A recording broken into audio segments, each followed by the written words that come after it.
Howdy, Vine Trippers. I wanted to take just a moment before the show begins to tell you a little bit about the Texas Wine Lover website and app. It is a definite must-have for anyone wanting to explore the Texas wine industry. Now, they have a website. It's txwinelover.com, but they also have an app that you can actually download to your phone. You can find it on the Apple App Store or on the Google Play Store for Android devices.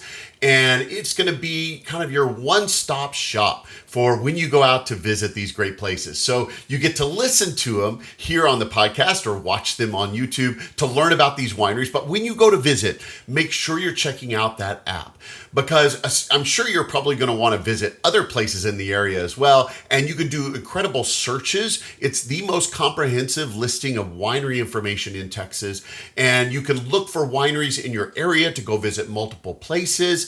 You can sort those listings by finding out ones that are kid-friendly, maybe some that are pet-friendly. If you want to look for events or things that are going on, if you want to find those that can host RVs, just about any category you can think of, you can actually sort those listings and find wineries around you to go visit. The app is free to use for you and I. So it's a perfect, again, hand-in-hand tool when you're going out to visit wineries. Listen to them on this podcast, watch them on YouTube, and then start making your plans to go visit and use the Texas Wine Lover app when you go.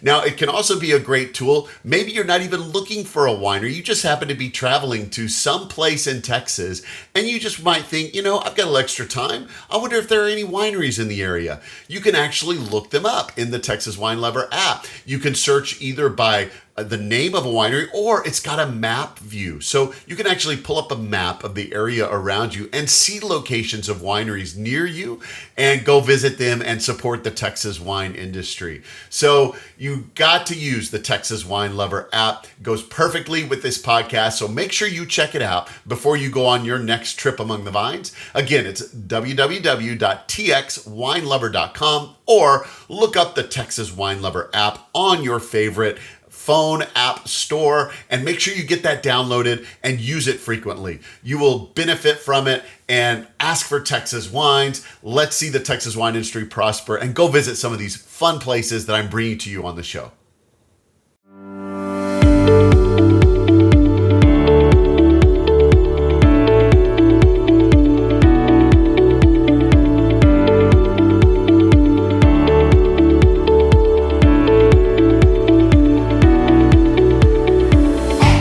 Texas Under Vine, an exploratory podcast to scout out the best that Texas wine country has to offer.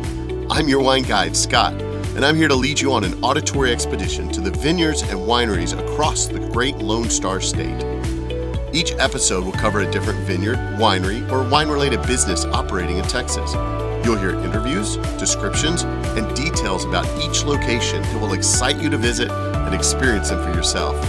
Ready to plan a wine tour? Use these episodes to choose the most interesting spots for you and your friends to check out. Most of all, enjoy hearing about the rapidly growing wine industry in the state and what makes our wines and wineries the best.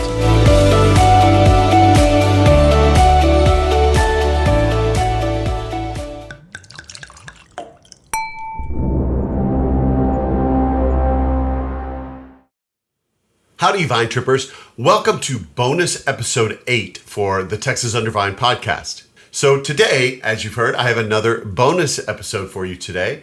The main episodes of the podcast are typically kind of travel-based, and each episode focuses on a different wine destination in Texas so that you can go and travel and visit all of these great, amazing destinations here in Texas and experience the awesome wine industry we have here in Texas. But sometimes there are some businesses or things that are kind of adjacent to the wine industry that don't actually serve wine. So every so often, I like to do bonus episodes like this that bring you the information about these events or these locations or these things to add extra value to your wine experience here in Texas. And today is one of those cases. So I'm coming to you straight from the heart of the hill country from the energy, the aroma, and the excitement of the 2025 Fredericksburg Food and Wine Festival. Now, for regular listeners of the podcast, you might remember last season, in season 2,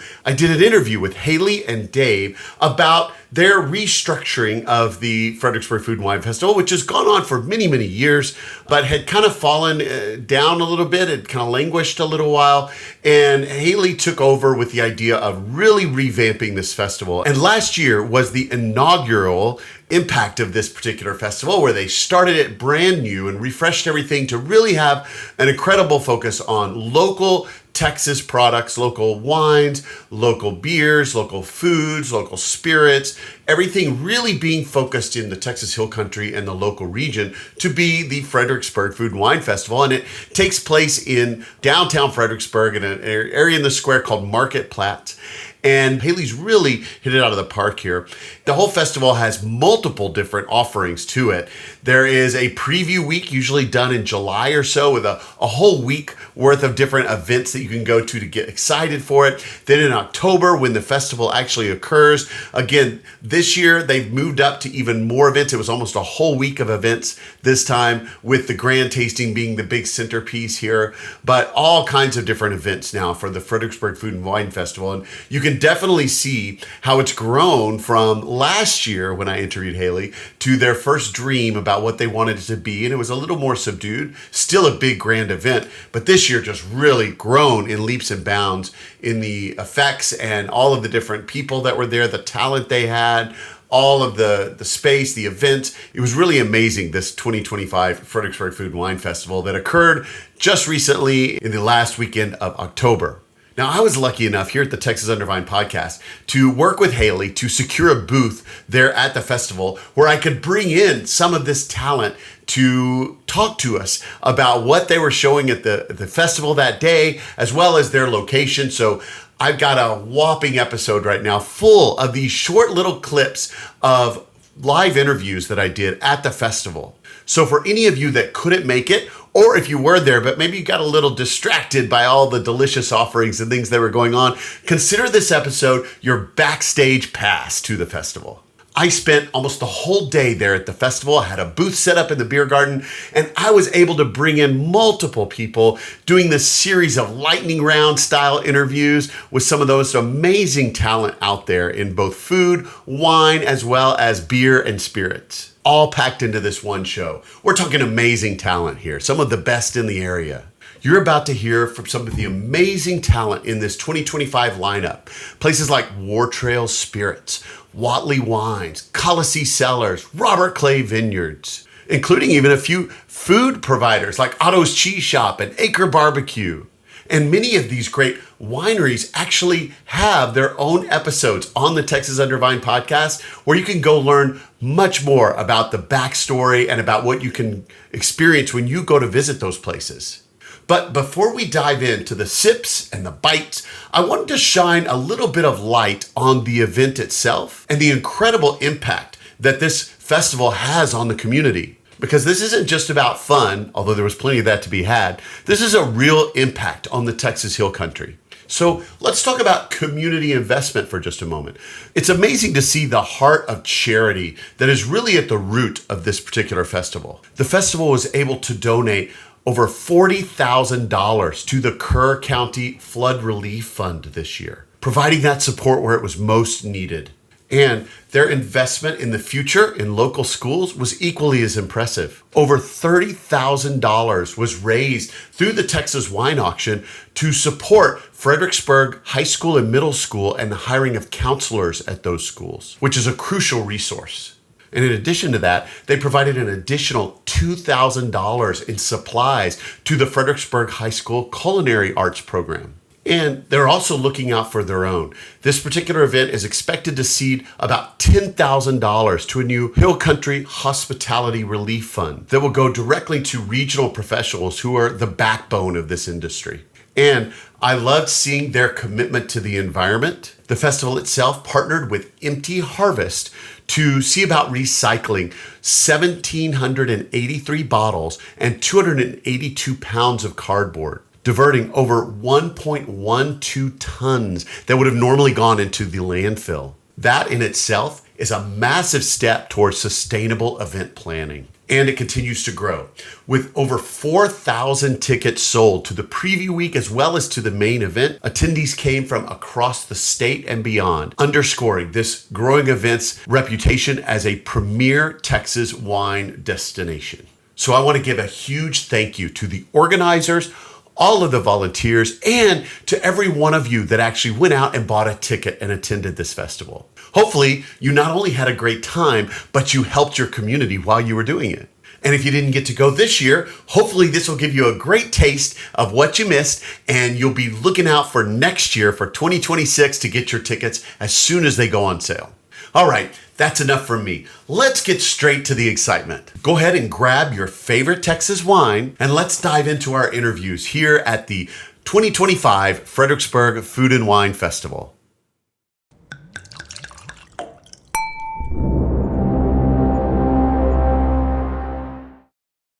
Howdy, Vine Trippers. I'm here with Bernard from War Trail Spirits. And so he's going to tell us a little bit about their brand and their tasting room and some of the things that they're doing here. We are primarily a bourbon distiller. Okay.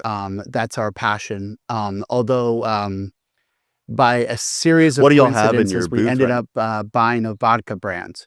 Oh. When we originally started in Houston, Okay. and that's where we were distilling, and we weren't open to the public. We were just distilling and aging, waiting for the kids to get out of the house so we could move out to Llano. Okay. Yeah, we had driven through Llano going on about 11 years ago, and just absolutely fell in love with it. It was like instant love. So we drove back to Houston and bought property out in Llano with the idea that once the kids were out of the house, we'll move to Llano. Yeah. My wife and I grew up very rural, and we had lived in cities our whole lives, our adult lives. But you sort of want what you want when you were a kid. So we spent 23 years in New York City, 10 of them in Brooklyn. That's where our kids were born, and we really wanted to get back to rural life. So Llano hit all the buttons, and we had to wait till the kids graduated and got out of the house to go off to college. So that, in fact, the day our son graduated high school, we put the house up for sale that day, and it sold that day. Wow. So when he went to college, all his new friends were asking, "Where are you from?" He's like, "I'm homeless," which is very dramatic. Homeless in New York. Right. Well, we were living in Houston at that time. Oh, so sorry. He was not homeless. We just hadn't had the new house built, but he's an Aggie. He's on his third year now, and anyway, we built the house at Llano, then moved the distillery out there. Okay. And bought a building to put the still in.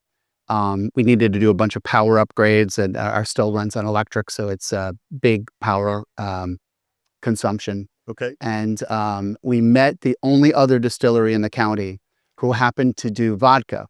Okay. And we, as distillers, when you get together, you talk about all the problems, bottling and caps and, all the functional stuff. And he told us he wanted to retire. So we were looking at this construction project of the building we had bought, or his building, which was 90% done for us. So we actually bought him out. He happened to be the mayor of our town. Okay.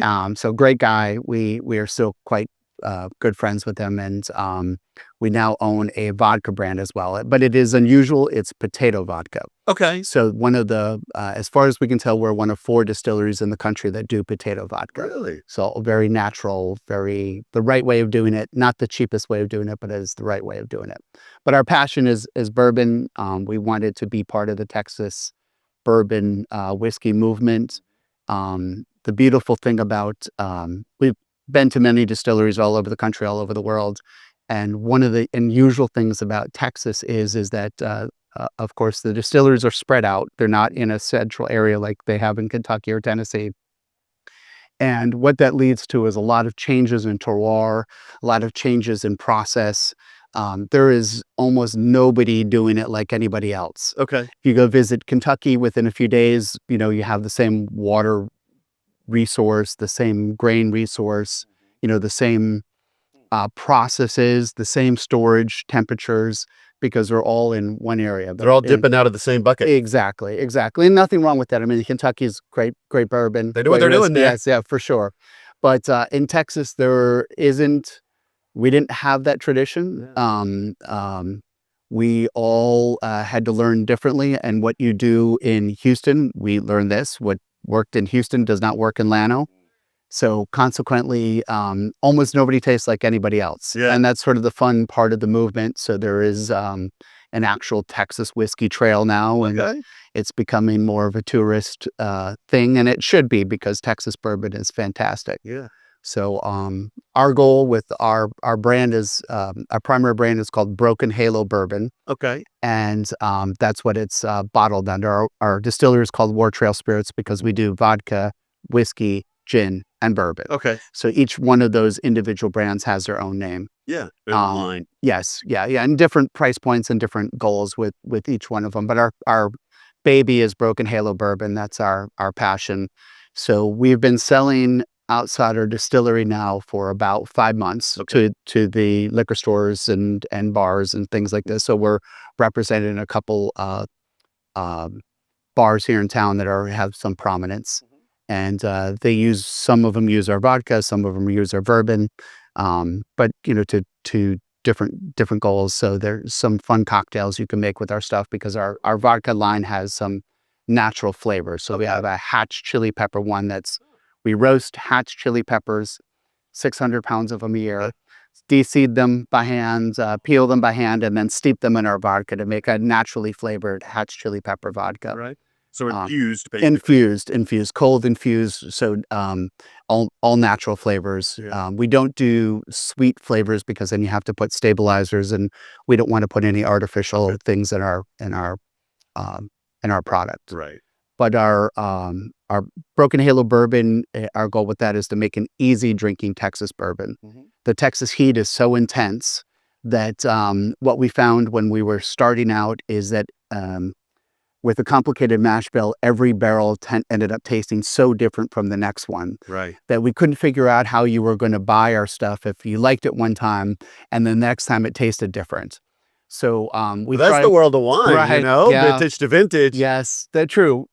But I think that most people coming to bourbon come from Kentucky bourbon starting, and those guys have it all down. Expected there's flavor. A consistency of flavor. It's very difficult to get that in Texas because the heat is so intense that essentially the pores of the barrel are open the entire time. It's only when it gets below 60 degrees that they start to close.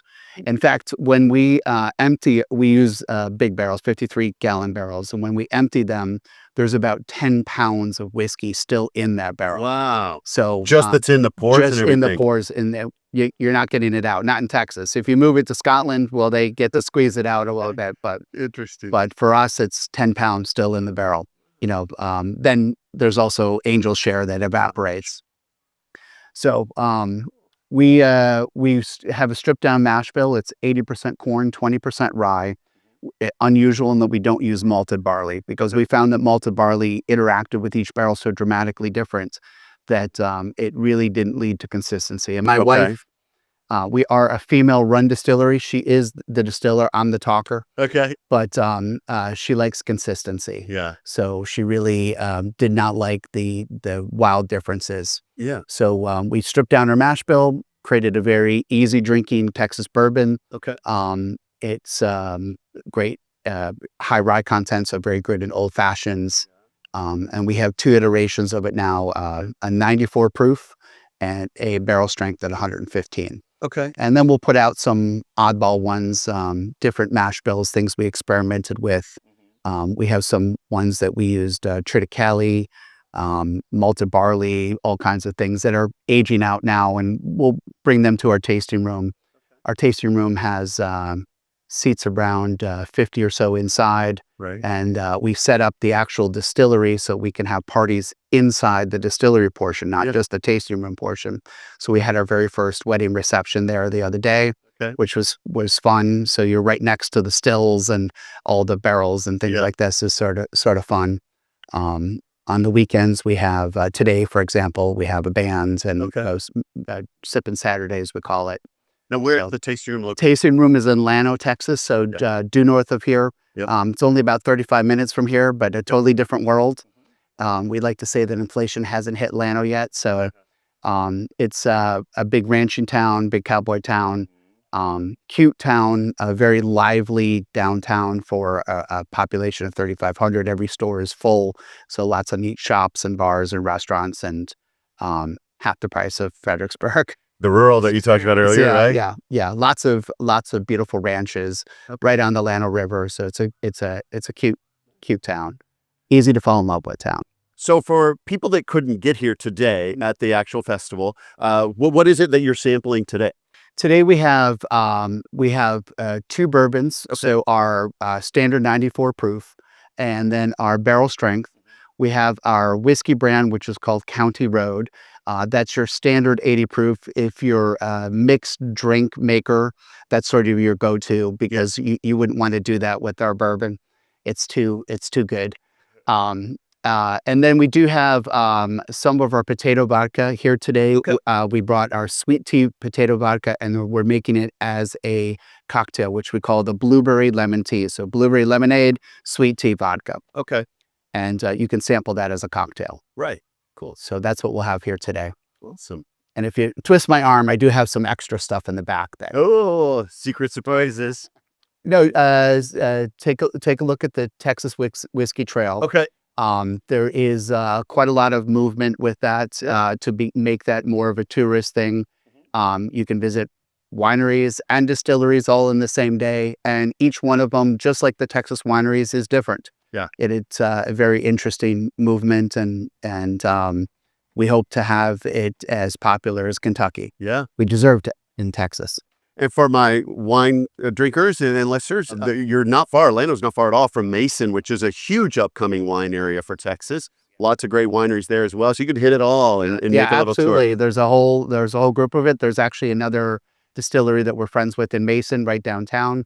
So there's lots of places to visit out that way. Good deal. If you travel outside of Fredericksburg. Well, thank you for your time, Bernard. I look forward to getting over to your booth and trying some of that. All right, awesome. Today. Thank you so much. Thank you. Appreciate it. Howdy, Vine Trippers. So I'm here with Melissa Watley from Watley Wines, presenting today at the festival. So let's find out what you've got to offer. So tell us a little bit about your winery and then kind of what you're offering today. Yes, sir. So we are here. We're just 3 miles right outside Fredericksburg, on the way to Mason. We actually, I think, are the closest vineyard to the city limits of Fredericksburg. Okay. Today we are presenting our 2022 Gruner Vintonliner from Texas High Plains up in Bingo Vineyards, and also Bingo Vineyards, where we are sharing our 2022 Cab Franc. Okay. So Cab Franc, yum.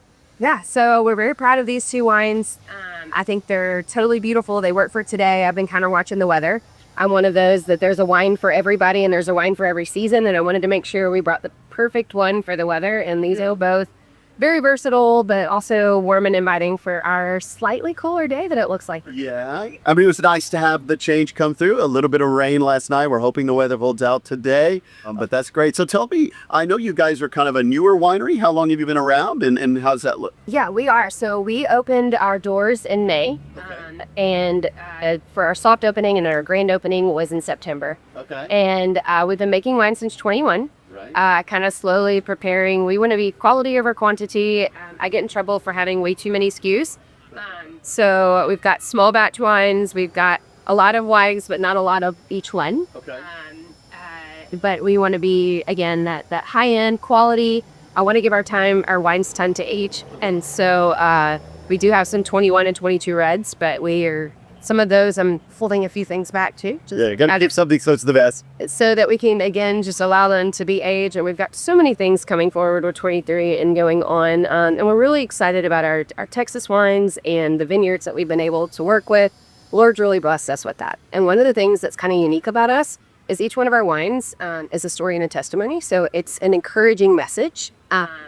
And so I have been called a Hallmark card I think people meant that in a good way, but I think sometimes maybe too cheesy. A lot of people drink wine with their Hallmark movies, so I think, gotta go hand in hand, right? Exactly. And so why buy a card to give out wine when you can actually have the cheesy card on the back of the label? There you go. It's a dual gift. It is a dual gift. So encouraging messages on the back of the bottle, and we really want to encourage being relational. bringing depth into food and wine. And one of my giftings is that food and wine pairing. And so we have some incredible food that food wine flavors that we're pairing together. We're going to do some fun events with those things as well. Well, for those that couldn't be here today, those that are here get to taste those great wines. But for those that can't be here, but they want to come out to the tasting room and check things out, what are some can't miss wines that you have back at the tasting room that people are going to get excited to try? Oh, goodness. Honestly, I think you just come in and my question I like to ask you is if you went to a restaurant, what bottle of wine are you buying? Okay. And if you tell me that, I can help pick from my array and kind of get the right ones for you. Yeah.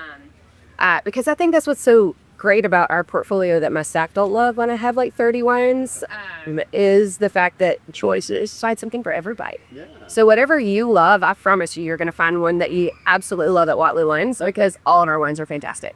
And you said you had a vineyard there. What are you growing there in the vineyard then? So our vineyard is in the back. We have 5 acres. We call it more of our test vineyard. Yeah. Since we planted it in 21, we have plans to expand and grow. Right now, we currently have Pitco Blanc, Claret Blanche, Alvarin Ho, and then we have Aglianico, Tannat, Tempranillo, and Mourvèdre. Ooh, great Texas varieties right there. I love that. Yes, and because we're kind of out from everybody else, I wanted to see exactly what was going to go with us. We have a lot of flint. We're kind of cut into this out of a hill, and so really wanted a lot of Italian mashes for like our soil, and even from like here in 290, it's again just 3 miles outside of town, but I think we have different elevation too, just a slightly higher elevation because we're kind of cut into a hill. Yeah. And so really wanted to see what would be perfect there. And so we kind of have a plan to expand. We do have an estate white and an estate rosé from our 24 vintage. Yeah. It's a very small batch.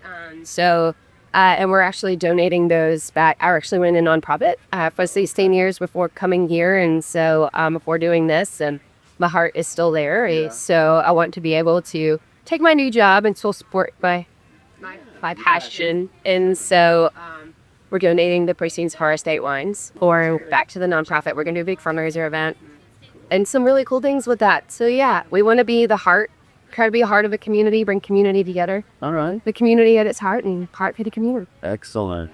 Well, thank you, Melissa. Anything else you want to share? No, I'd just love for you to come see us.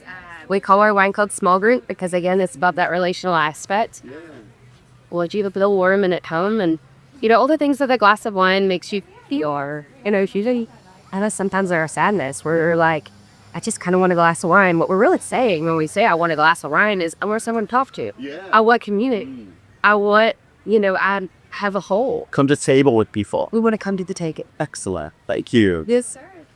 Hi, Vine Trippers. I'm here with Nikila Nara-Davis from Hilmy Cellars. A great episode that we interviewed them before. So they're here to be able to talk about some of the things they've got at the festival today. So Nikila, tell me a little bit about what you're showing today and what you're excited about. Okay, thanks for having us first and foremost. Then it's nice to be back on. We're pouring our 2022 Tyrol to go as well as our 2022 Conchi today, which is our Bordeaux blend. Okay. Just received a 94 from Decanter, 95. From Decanter. Oh, get that extra point in there. We gotta get that extra point. So it's really exciting. Both wines fully optically sorted. Look, we've invested heavily in Texas wine. We are from grape to bottle, completely in-house. There's not many of us that can say that, and we're 100% on board for that. We believe in Texas wine. And I really think we're bringing home some really, really nice ratings for red wines in Texas. Cool. One of the things I love about Hilmy is that optical sorter, because not only does your family have Nara Vineyards, make an incredible vineyard up there, many wineries source those grapes, but you're able to get not only some of the best grapes from the vineyard, but then with the optical sorter, go through and really pick out the cream of the crop. So we know that the wines that you're producing are the best of the best that you can map here at this. Thank you. Yes, I think it's proven it time and again. I know we were a little nervous the first time we talked to you because we didn't have anything in bottle yet. Well, right. It's optically sorted. And now tasting things that are coming off of that, it's completely game changer to the inquiry. So it's really nice. Yeah, we're excited to have it at Hilmy.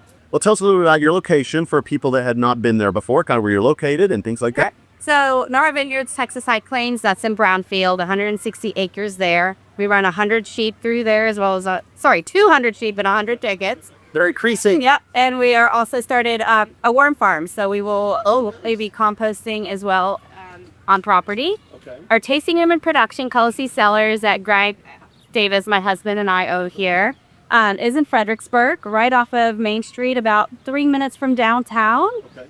On Gaiman Lane, a half a mile off Main Street. But we have our full tasting room production there.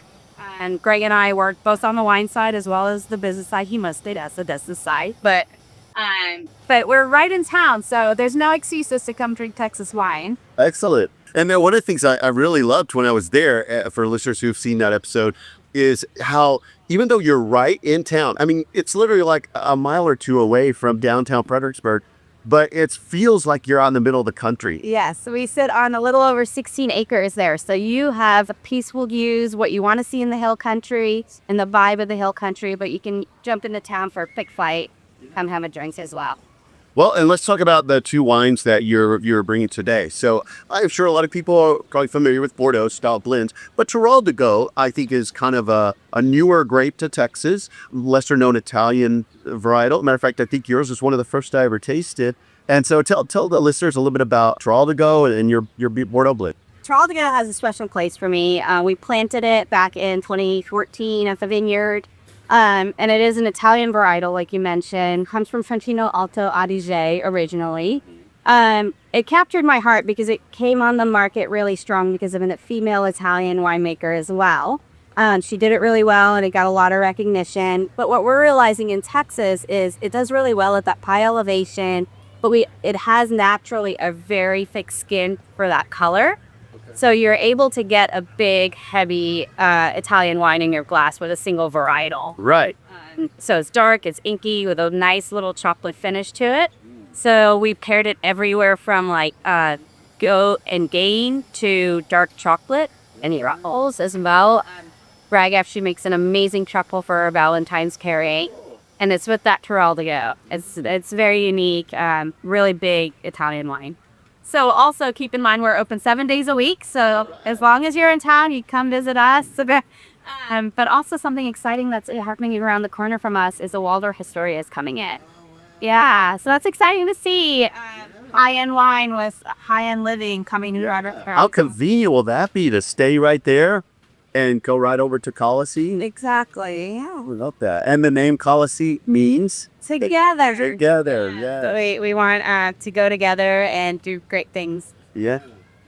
Howdy, Vine Trippers. So I'm here with Kurt Duncan from Ready Wines, and he is the Director of Operations there. They're here at the festival today, so let's hear a little bit about Ready Wines. Yeah, so Ready Wines is the winemaking side of Ready Vineyards. So we're actually one of the older vineyards in the Texas High Plains. So almost 30 years now, we've had vines in the ground.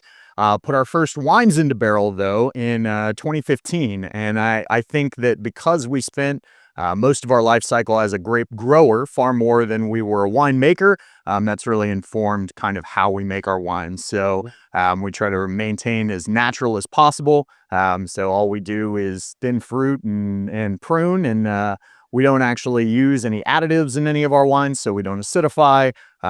We don't add sugar to raise end alcohol levels. So we try to give you the purest, cleanest possible version of the fruit that comes from our vineyards that we're very proud of as possible. So still pretty small and boutique. We just opened our first tasting room in Stonewall, Texas, so right down the road from the Fredericksburg Food and Wine Festival here.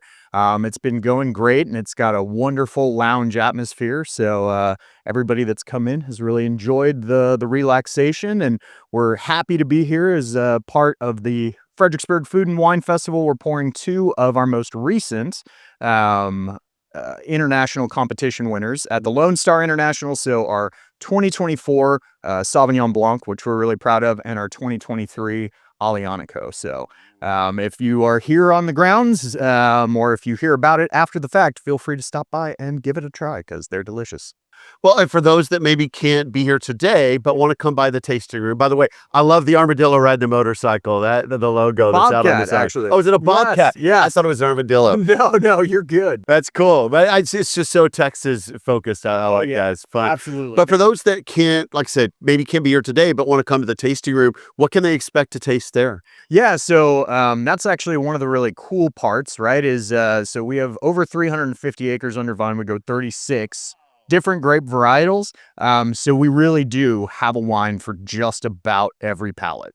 Everything from Bordeaux blends to single varietal, small batch wines, whites, rosés, reds. So, I mean, it really, if you are a wine enjoyer, we have a wine for you.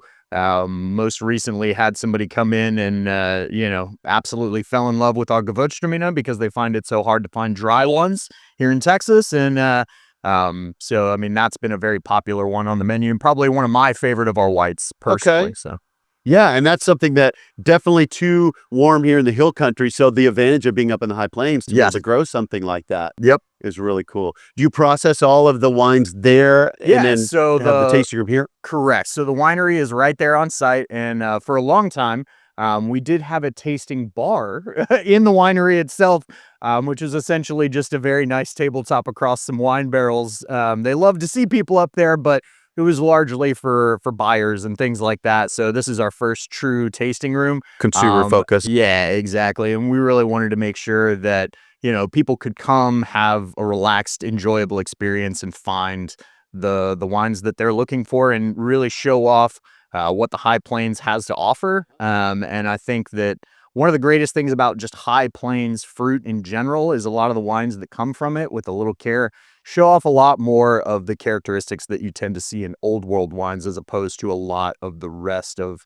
the new world wines that we have here in the U.S. So I'm a big proponent of Texas wine and the High Plains in general for sure. So. Well, interesting, Denise Clark in her Advanced Texas Wine Specialist class talks about Texas being unique, being kind of bifurcated in that, numbers are numbers. Everybody, what is it, Tim, 90% of statistics are made up on the spot. Oh, but, yeah. Sure. I've heard these numbers thrown around here and there of, 80% of the grapes are grown in the High Plains, but 80% of the wineries are really down in more of the hill country area and things like that. But there is this situation where, especially with a lot of the wineries in this area, who they get their grapes from the High Plains, and you got this 6 or 7 hour ride where, and once you pick those grapes, they're immediately starting to ferment with yeast in the air and things like that. So you got to try to get them here and then process them here. But you have the advantage of as soon as you're harvesting, they're right into being produced and all that. So you get a real taste of that High Plains terroir up there in the bottle. Exactly. Yeah. They're coming directly off the vines right onto the winery floor. And our winemakers are also highly involved in the vineyard process. So it's cool because, we have the advantage of knowing exactly what our fruit is going to be like before it ever even comes off the vine and hits the floor, as opposed to, waiting for your fruit to arrive and then having to decide on that. But you're right. It is bifurcated. And, thank you to Australia for kind of establishing a lot of the processes that we're now copying here because, it's really they who pioneered the growing grapes in the outback and all the wine being made along the coastline. So, yeah, excellent. That's all I have right now. Do you have anything else you want to share? No, just feel free to stop by our tasting room Thursday through Sunday. So Ready Wines, we'd love to see you right in the heart of Stonewall, Texas on the corner of 290 and St. Francis. So.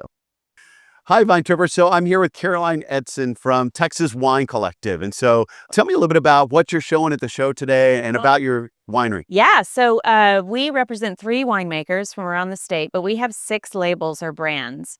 And today we are presenting our Texas Wine Collective, TWC, Dry Muscat, which is very confusing for people. Right. But we're super proud of this wine. It's made by Kim McPherson out of Lubbock. So it's a McPherson wine. So if you love McPherson white wines, you're going to love this wine. It is a Spanish style dry muscat. Okay. Nice green flavors, very, very bright on the mouth. It's almost feels fizzy, but it's not. A little bit of melon. Yeah. It's nice acidity, very crisp. Yes. Yeah. It's delicious. And it's so fun to pair with foods. I love it with fried okra. I know that sounds weird. No, that's interesting. It's anything fried, French fries. Yeah. Really good. Just a potato chip. Oh, wow. No, it's a delicious wine. It's a super easy drinker, very refreshing. Good for the dog days of summer. Okay, so I've got to wander around the festival and find somebody with fried okra so I can come over to your booth. Exactly. Test you out on that. Good luck finding that, but yes. Maybe somebody here. There's a lot of places, I'll hit somebody up. It is a food and wine festival. Yes, maybe exactly. We'll find something. Anything fried. Yeah. Well, tell us a little bit about your location, where you're located and the wineries themselves. So we are east of town, about 7 minutes outside of town. We have been open since April 2012, so we've been around a good while. We have a lot of wines in our stock. We also now carry hard ciders. Oh, nice. They're Yeah. all Texas made, not apples grown in Texas. We're not obviously Oh, an sure, apple right. state, but the ciders are made in Texas and they are delicious. So we have 3 cider makers we represent. So we're not just doing the wine thing, we're also doing the cider thing, Wow. which is fun. Gives us some variety. And what are the 3 wineries? We've got Meierstone Cellars from Lubbock, we've got Brennan up in Comanche, and we've got Lost Oak Winery up in Burleson. Yeah. So, and they all specialize in kind of different approaches to Texas wine. They're using 100% Texas grape. So we've got all Texas grape. So we have a wide range. We've got lots of dry reds. We've got lots of dry whites. We've got sweet wines. We've got a whole tasting of sweet wines. And I would say a good 25% of our customers, our guests, are sweet wine drinkers. So we can accommodate them as well. We're family friendly. We are dog friendly. Somebody brought a cat recently on a leash. Cat. Yeah. I think his name was Nacho.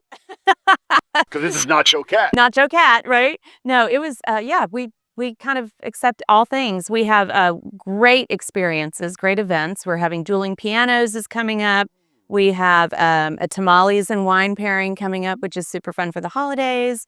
We'll be doing a popcorn and wine pairing coming up here soon, a couple weeks.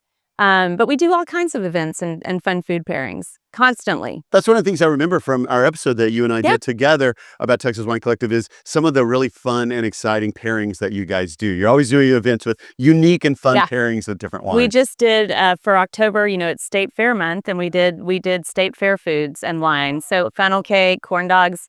Corn dog, we found the wine for corn dog. Really? Oh yeah. Actually, I did a cider with that one, but it was super fun. Yeah. So yeah, we'll pair anything. And another thing I'll give Texas Wine Collective credit for too is you're the home of one of my favorite rosés. So I love both the Float Rosé and the Wanderer. Yes. Both of those are just, I'm not a huge rosé fan, but those are just perfect for me. Yeah. And both of those are made by Kim McPherson. Yeah. So there's a McPherson rosés. So yeah, we've got a great array of wines. There's something really for everyone where we are. For those that can't be here today to try the dry muscat and they come into your location, what are some things they can expect? What are some great wines that are real popular with customers there? Right now we're pouring a pick pull that is fabulous. I love pick pull. Me too. Yeah, and as we get into winter, we've got a great winter. We're sitting out what here is winter in sweating, Texas? But we'll get there in January. We've got a great Meritage by Lost Oak that we're pouring right now. It's lovely. The Buffalo Rome by Brennan Vineyards. If you like barbecue, come get the Buffalo Rome. Yeah. Texas barbecue specifically. I love the name, Buffalo Rome. Yeah, isn't that fun? Yeah. Yeah. Gosh, what else? An Albarino right now, the Texas Wanderer Albarino. People are loving it. Yesterday we were just selling it just by the case. It's just crazy, but good wine. Yeah, so many things. I don't know. Well, that's the beauty again, is having those 3 different selections. You have wineries from all, 3 different places. You can get different types of wines from different winemakers, not only tasting different terroir, but different winemaking styles. And just incredible wines there. So we also actually have our Cork and Fork food truck as well. It's open Friday, Saturday, Sunday, and dishing out amazing food and fried okra. Okay, there we go. It's on the secret menu. It's not on the menu, but if you ask for it, it happens. So when I get a break in my interviews here, I'm going to hop in my car, drive out to Texas Wine Collective, get some fried okra, come back, and then I can try it with that. Brought it around to fried okra. I really am proud of myself. I love it. Well, that will give me an excuse to come back into the winery and get some and then try the dry muscat there too. So please do. Absolutely. Hi, Vine Trippers. So I am here at the festival now with Caroline Janes, a Big Country Organic Brewing Company. And she's going to tell us a little bit about some of the beers that they have and the things that they're tasting here at the festival. So without further ado, Caroline, share with us what you're tasting today. Yeah, so today we have our Tex-Mex lager, Mexican style lager, 5.5%, got notes of corn, and it's like subtly sweet. So it's kind of like with a Texas twist, on like a traditional Mexican lager. Lager style. Yes, and then we also have our Little Wing Light. This is our newest beer, just launched a couple months ago. It's USDA certified organic, 100 calories, 4%. It's just like perfectly sippable for hot days. So tell us what goes into a beer being organic. Yeah, so it's 2 things. It's all the ingredients that go into it and then the brewing process itself. So our whole facility everything that we use, we don't use like harsh chemicals, things like that. We get audited every year by QAI. Okay. So they make sure that we're up to snuff and we pass our audits every year. So Is there like a certification process for that? exactly. Yep. And then we have to submit all of our labeling to USDA as well. Yeah. Okay. Well, where are you located? So our brewery is up in Pflugerville, North Austin. We're just distributing right now. It's not open to the public. We're actually working on a new project. Really excited for that. It's on 7th Street in Austin. That's East Austin, right across the street from Kitty Cohen's. Okay. It's going to be like a tap room and beyond. There's a coffee concept and even more. So very excited. That should in the be works. Yes, should be open in about a year or so. So a lot going into it. Gonna have to be patient, but yeah. So for festival goers who've had a chance to try these amazing beers, and for people who aren't at the festival, maybe watching this now, how can they go about tasting your beer if it's if you don't have a tap room yet? Totally, yeah. So we're all available all throughout the state of Texas, concentrated in the major metros. So Dallas, Houston, San Antonio, Austin, of course. H-E-B, Whole Foods, Total Wine, Trader Joe's, those are our main guys. But also in some independent liquor stores, gas stations. So yeah, just got to be on the lookout. We got bright colored cans that stick out pretty easily. So Are you able to sell online at all? Can people go buy online? We don't sell online. We are available through Instacart though. Oh, Instacart. There Yeah. you go. So great places to go check for it. Besides these two, do you have other beer lines as well? Yeah. So Big Country actually started back in 2020 with organic hard seltzer. Oh, really? Yes. So we have a variety pack of hard seltzer. Again, it's all USDA certified organic. So that's still available. 12-pack variety pack. Again, in H-E-B, Whole Foods, Total Wine. And then the beers launched in 2023. So we started out with Tex-Mex. And then we also have 2 IPAs, a hazy and a West Coast. Okay. And now we have Little Wing in our mix. So you got a broad range of things. We got it all for everybody. Excellent.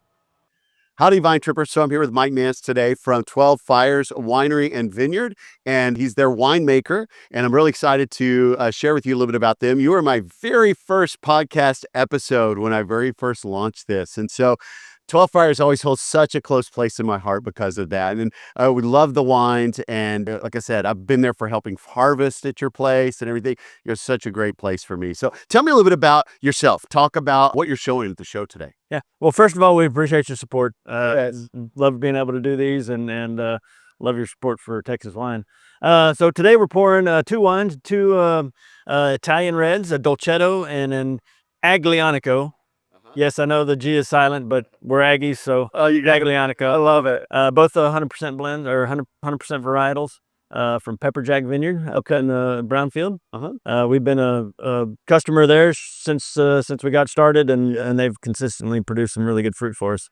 Yeah, I think my library wine from that episode was the Dolcetto that you and I spoke about earlier off camera, and that was a Pepper Jack, wasn't it? It was Pepper Jack. Yeah. This year we got some more reds from them. We got Terral to go. Actually, I've got one in barrel from last year that's that we're excited about. Actually, I say that not in barrel. It's in bottle. It's waiting for release, but we got another one in barrel. So very excited about that. Negro Amaro we got from them also. Of course, Aglianico, Montepulciano, and Dolcetto. So are you going to do a straight Negro Amaro?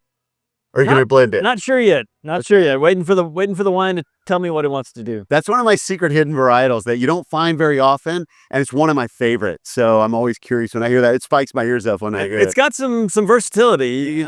You do dessert with it. You can use it as a blender for color, for a little bit of texture. So it's a new one for me. So I'm letting it tell me what it wants to do. I'm awesome. Try to push it into something. Well, tell us a little bit about 12 Fires. So people who can't be here today, how can they come see you? So 12 Fires is 5 miles west of Johnson City, right on 290, north side of the highway. You'll see the castle. That's not us. We're their neighbor. So we share a driveway. You can't see our tasting room from the road, so don't be intimidated. Just follow the little gravel drive in there. We're back there.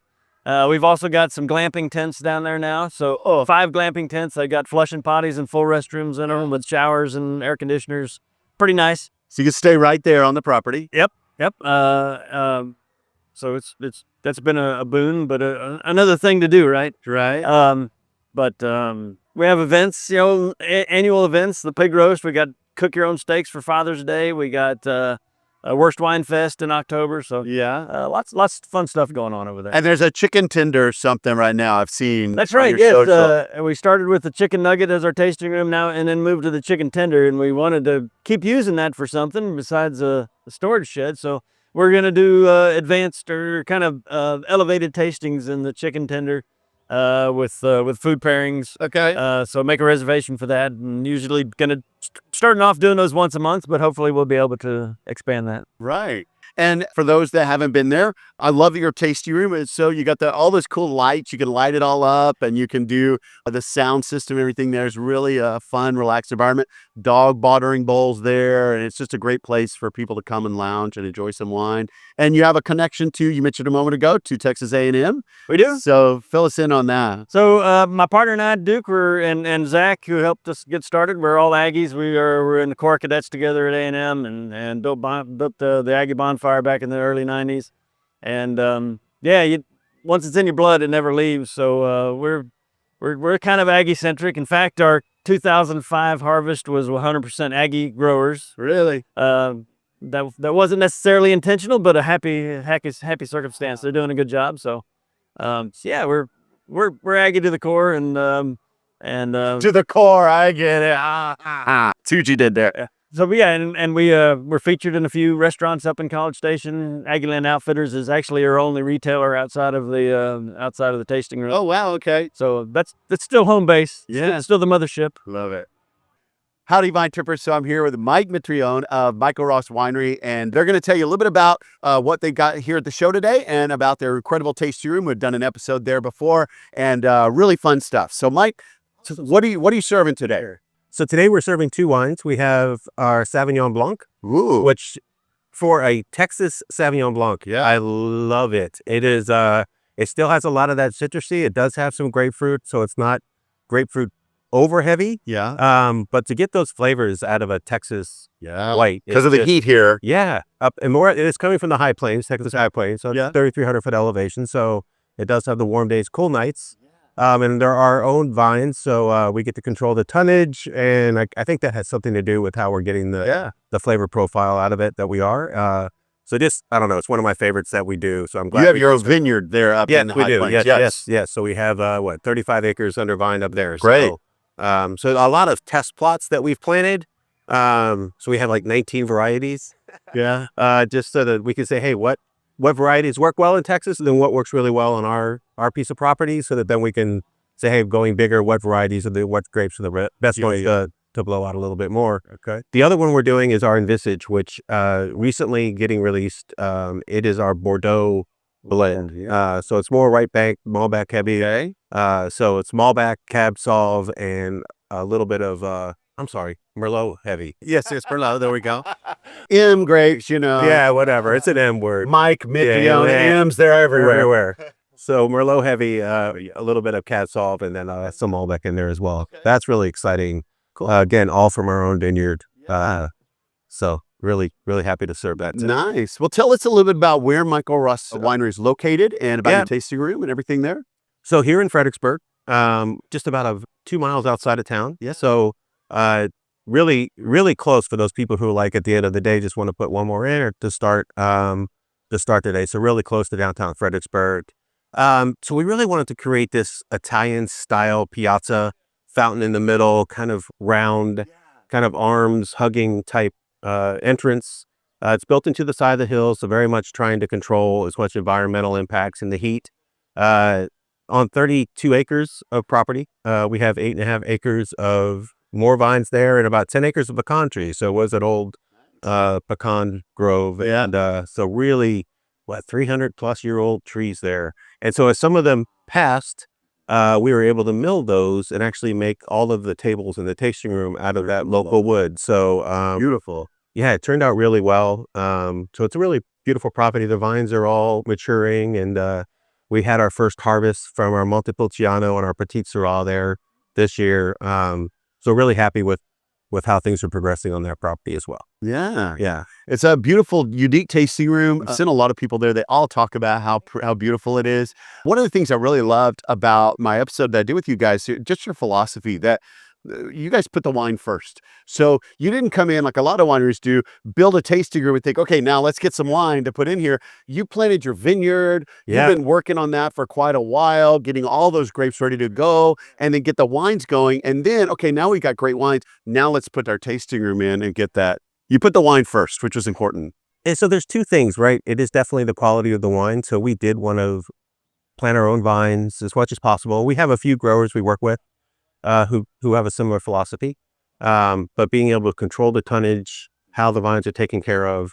So we started that in 2018, our first plantings, and it just continues on. So we're going to continue to plant just fantastic varieties that work here in Texas. So yeah, it's the other side is the customer experience. So we wanted to make sure, we have a breeder that welcomes you as you come in, to make sure people know they're welcome. And so it's not just the wine, but the customer experience is also equally as important when people come to visit us. We want them to feel like it's a home kind of environment, family friendly. So I don't know, it's working so far. True Italian style piazza. Yeah, it is. It is. It's really, in weather like this right now, it's just amazing to come sit outside by the fountain and just have some wine. Just enjoy it. Howdy, Vine Trippers. So I'm excited because something a little different from wine here today. I've got Dan Witcher from Witcher Brewing Company, who's bringing some great beers to the festival today. So without further ado, let's hear from Dan. So Dan, tell me a little bit about Witcher Brewing Company. Yeah, thanks so much for having us on. We started about 4 months ago. It's been a dream for a long time. I started homebrewing in college. Oh, yeah? So it's been 20 years homebrewing, and then finally engineering and oil and gas fire. You go a little background for about 10 years. We moved out here, and we built 8 short-term rentals south of town. Oh, wow. And then the market's so saturated, we're like, what do we do next? And I've loved the beer world. I'm an advanced cicerone, which is kind of like a sommelier, but for beer instead. Yeah. And so I've always been in the community and just wanted to be a part of it. So here we are. Where's it located? We were about 8 miles out on 290, so we're across from Messina, like if anybody's familiar with the area, Blumenthal, all that stuff's right next to us. And you've got short-term rentals too, so people can actually stay there. Those are a different location here. Oh, different location. So we own an A-frame ranch. Some people might be familiar with it, but so we have 8 A-frame cabins. Nice. Yeah, on some property. Well, that's always a big thing too, because people who come out here with, especially the wine country out here, people come out for weekend trips or during the week and things, and they're looking for places to stay. Yeah, absolutely. So knowing about things like that are always good. So A-frame rental, A-frame ranch, yeah, short-term rental. So look up that, listeners. Check it out. Place to stay. They're pretty cool. We've got ones varying from just for couples. We've got ones that have 4 bedrooms, and so they can fit pretty much any size party. Well, I don't want to get too distracted on short term, so let's talk more about the beer here. So what is it that you brought to the festival today? Yeah, so I only have 2 German beers on draft right now. I mean, I lean more towards the American and Belgian styles probably, but since we're here in Fredericksburg, it's a festival, I figured I'll bring the German. So I brought the Kolsch, which is this is a lighter one here. So it's like a hybrid ale lager. So it's fermented at kind of a mid-temperature, right between ale and lager fermentation. So it's got a little bit of both characters. So it's a smoother kind of lager style body, but it has the nose a little bit more like an ale. Okay. So really tasty. We've had good success with that one. It's the time of the year, right? So we brought the Oktoberfest, and I brewed the traditional Marzen style, which is a little bit darker, a little more malty. Okay. Than the kind of the fest beer style, which you see a lot now. You don't know it. Yeah, thank you. So really people enjoying them. And just some background on me as a brewer, engineering background. So I'm very technical. And so even more than being like wildly creative, right? I try to like hit the styles. Yeah. And so when I make these, I want the consumer to be able to see it's a Kolsch, taste it like, yeah, that's a Kolsch. Okay. Right. And so these should be good representative styles of whatever it is. You're never confused when you come in because they're all simply written. They're simple styles, but they're good. So we execute them well. Do you have like a tasting room there then that people can come in and try different things? We do. We were pretty inspired actually whenever my oldest, who's 7, was 6 months, we took her to Oktoberfest in Munich. And so then after that, we did kind of a road trip through the Swiss German Alps down to Lake Como in Italy. But so on the way, we stopped at a bunch of little towns and every town had kind of their own like brewery, right? With a beautiful beer garden, and you sit there and it's like grandparents and parents and kids all playing all day, right? So we were inspired by that. We felt like that was a little bit of a gap in the market here. So we built it up to be a true brew pub, right? We're not really distributing it all yet. And even when we do, it'll be here locally. And so it's like we built a beautiful space where we got 6 TVs for people, but kind of isolated, right? For people to sit and watch games. And then we have a big German beer hall style area where it's like 3 really long tables and you can sit and visit. We've got like 2,500 square feet of covered seating in the back. And we've got 7,000 square feet of turf for kids to play. And so it's like, yeah, come out, hang out all day. And we got a full kitchen. We got the beer. I make a house seltzer as well. We have wine on draft. We have coffee. So all the espresso. Man, if you come up at 11 and you want to stay till 7 p.m., like we got everything for you, you know?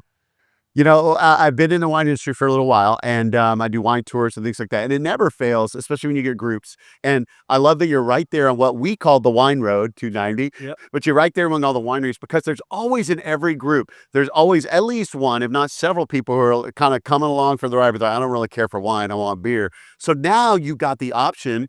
If you're in a party and you've got people in your party, then you've got option for Witcher to be able to come get the beer, and then you can go to the wineries. You get the whole mix together. So, so I love wines. I would never badmouth wine. We drink a lot of wine at home too. And we have it on draft, right? But man, it's tough to drink wine all day. I don't have a problem with that, unfortunately, but I get you. But there's a place for great beer as well. So then where we found our niche is a little bit. It's you're right. People come in groups of 12, but 2 of those people don't really drink wine. Yeah. So then they're on a tour and they stop in with us and they sit and they hang out for an hour and a half, and they have we're famous for our kind of Texas-sized pretzels. They're massive. They're just big around. They're thick. Yeah. So 4 people can eat one and you're pretty full. Right. Exactly. So yeah, we try to be that place where it's like, you need a little bit of a break. We get it. Like, wine is amazing out here. It's always growing and getting better, but like, yeah, come do something a little different and see us. And if you still have wine drinkers, we can pour your wine too. There you go. I'll never disparage anybody for whatever their drink of choice is. Cool. Yep.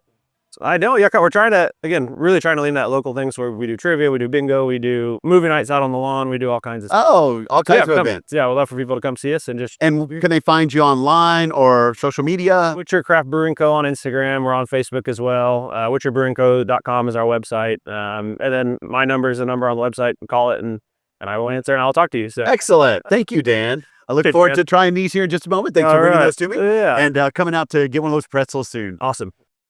Howdy, Vine Trippers. So I'm here with Julie Culkin from Llano Cellars, and we're excited to talk about some of the things they've got going on and what they're tasting it today. So without further ado, Julie, tell me about what you'd like to share with us. Okay. Yeah, no, we have 2 wines today, very different. Let me start actually with the Tempranillo Reserve. This is a flagship wine that we have made from the beginning of Llano Cellars.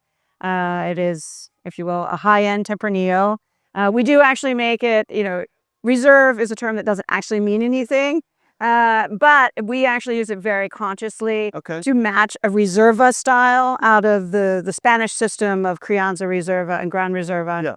And we occasionally actually make a Gran Reserva, so we actually do make that longer age. So this means it's 3 years in a combination of barrel and bottle. So it's a well-aged, rounded, ready to drink from the bottle. Yeah.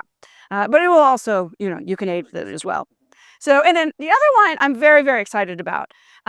This is, it's the first wine that we made from organic grapes. Okay. And it's one of the first wine made from organic grapes in Texas. Yeah. There aren't very many vineyards that have done the transition. It takes 3 years of doing all the organic treatments in a vineyard before you can be certified. And so 2024 was the first year, but it means these grapes have been grown organically since 2021. Okay. But it became certified in 2024. And so obviously the first thing we can release is rosé. We will have reds that'll come out later. But anyway, this is the rosé. And it is Grenache and Mourvedre 50-50. There are some other varieties this is Desert Willow in the High Plains. Okay. Just to name the vineyard and obviously give them credit for, putting in the hard work. It's very interesting working with organic because you actually, even though this is not an organic wine because it's completely different. A whole other certification. But even when you're working with organic grapes and you're not trying to make an organic wine, you have to be certified as a winery to follow certain procedures within the winery. And so if you'll look at the back, we have it's an EcoCert certification. Yeah. Okay, for those out there, I don't think you see it that distance, but anyway, if you have the wine in your hand, you can see that, and that's to say that we handled those organic grapes according to the regulations. Okay. So not to introduce anything after the fact, so after growing. So anyway, the other fun thing is it's called our Alicia Rosé. Okay. And this is a name I had been wanting to use on a wine for like a decade. All right. And in the works. in the works. I used to be a philosophy professor, so. This is a philosophical term. It's Greek, and it means truth. But it means truth in a very distinctive way, in the sense of sort of revealing over time what the truth of something is, which is very appropriate for wine because wine evolves over time, and of course vineyards evolve over time. And so, anyway, I was very excited to be able to use that because it is about the transparency of the process and everything we're doing to make this wine. And as I said, there will be other wines that come, under this. They will continue to be largely dominated by the Rhone varieties. There's also some Alicante Boucher that they have that will also be organic. So we will be able to make some bolder reds as well. But anyway, we're very excited to have this wine. And the concept of truth with the organic grapes. I mean, I think it all just blends and flows together. Great marketing on that one. I like it. And then you shared with me a moment ago, there's a special anniversary for Culkin Vineyards coming up. Yes, we're reaching the 30th anniversary for Culkin Vineyards. First planted in 1995 by our parents, though both David and I, my brother and I, did help. But we were both, I was working in California at that time. Dave was still in college at that time, or actually just finishing up. But yeah, we both helped, but it really was our parents' project. So we really have a big debt to them. Yes. And we learned a lot. Pedernal Cellars wasn't founded for another decade after that. So we're coming up on our 20th anniversary next year for Pedernal Cellars. But yeah, that decade of growing grapes in the Hill Country, we learned a whole lot as a family. And it's really informed what we've done going forward. Yeah, because we're very much like growers first and then winemakers. Excellent. Yeah. I can't wait to try those. Good. Yep. Or come over here. Howdy, Vine Trippers. So I'm excited right now because I've got Mike Nelson from Abastris here to talk about some of their wines and the things they're highlighting here at the festival. So without further ado, Mike, tell us about what you're pouring today. All right, so we have two reds that we're pouring today. We're doing our 2021 Avignon blend. So it's a Rhone style blend. I call it my CDP, Châteauneuf-du-Pape style blend. It's named Avignon after the city in the Châteauneuf-du-Pape region. But it is Mourvèdre dominant, some Cinsault, some Grenache, and then a little bit of Carignan and Petit Syrah. Okay. But a really nice kind of, it's a lighter, medium-bodied red, but kind of an all-year-round drinker. You give it a little chill in the summertime. Yeah. Really good pairing with like Thanksgiving dinner. Lighter meats, it's going to be really good. So like, turkey, chicken, pork, that kind of stuff. Yeah. Very nice with that. And then we have our 2021 Newsom Vineyards Cab Franc. Ooh, yum. So really good, really fun wine. Those have won some awards recently, right? Both of those were, both of these won gold medals in the San Francisco Chronicle International Wine Competition. Oh, that's a biggie. And both of them were honorable mentions in the Vintners Cup. Ooh, the Vintners Cup. Yeah. Wow, that's a handful of wine. So that's it's only a handful.